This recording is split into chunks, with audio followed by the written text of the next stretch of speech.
اعوذ باللہ من الشیطان الرجیم، پناہ مانگتا ہوں میں اللہ کی شیطان مردود کے شر سے۔ بسم اللہ الرحمن الرحیم، اللہ کے نام سے شروع کرتا ہوں جو بڑے مہربان نہایت رحم والے ہیں۔ لقد حق القول على أكثرهم فهم لا يؤمنون، بے شک ان میں سے اکثر پر اللہ کی بات ثابت ہو چکی ہے، پس وہ ایمان نہیں لائیں گے، جیسے ابو جہل، عتبہ، شیبہ وغیرہ۔ إِنَّا جَعَلْنَا فِي أَعْنَاقِهِمْ أَغْلَالًا فَهِيَ إِلَى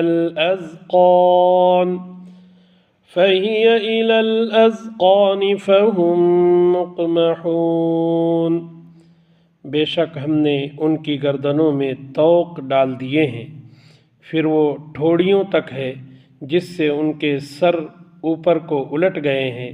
یہ ان کے حق کو نہ قبول کرنے کی کیفیت کی ایک مثال ہے۔ وَجَعَلْنَا مِن بَيْنِ أَيْدِيهِمْ سَدًّا وَمِنْ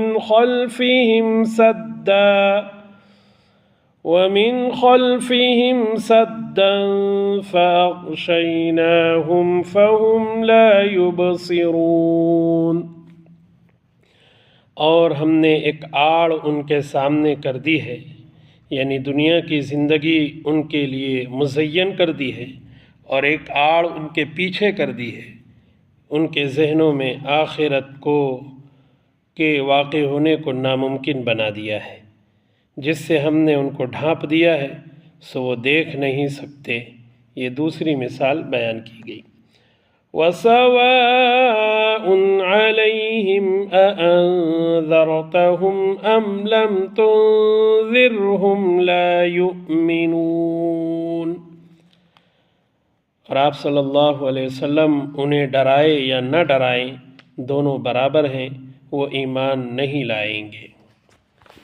انما تنذر من اتبع الذکر وخشی الرحمن بالغیب فبشرہ بمغفرۃ واجر کریم، پس آپ صلی اللہ علیہ وسلم تو صرف ایسے شخص کو ڈرا سکتے ہیں جو نصیحت پر چلے اور رحمان سے بنا دیکھے ڈرے، پس آپ صلی اللہ علیہ وسلم اسے بخشش اور اچھے اجر کی خوشخبری سنا دیں۔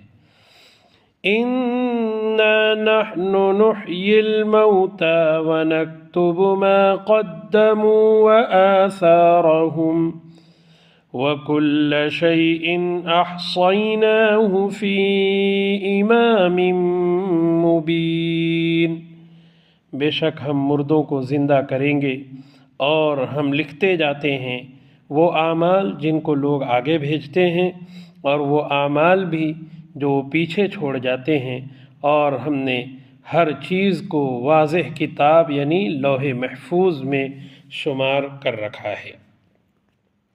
حدیث میں ہے کہ جب انسان مر جاتا ہے تو اس کے عمل کا سلسلہ بند ہو جاتا ہے، سوائے تین چیزوں کے: علم جس سے لوگ فائدہ اٹھائیں، نیک اولاد کہ مرنے والے کے لیے دعا کریں، اور تیسرے صدقہ جاریہ جس سے اس کے مرنے کے بعد بھی لوگ فیض یاب ہوں۔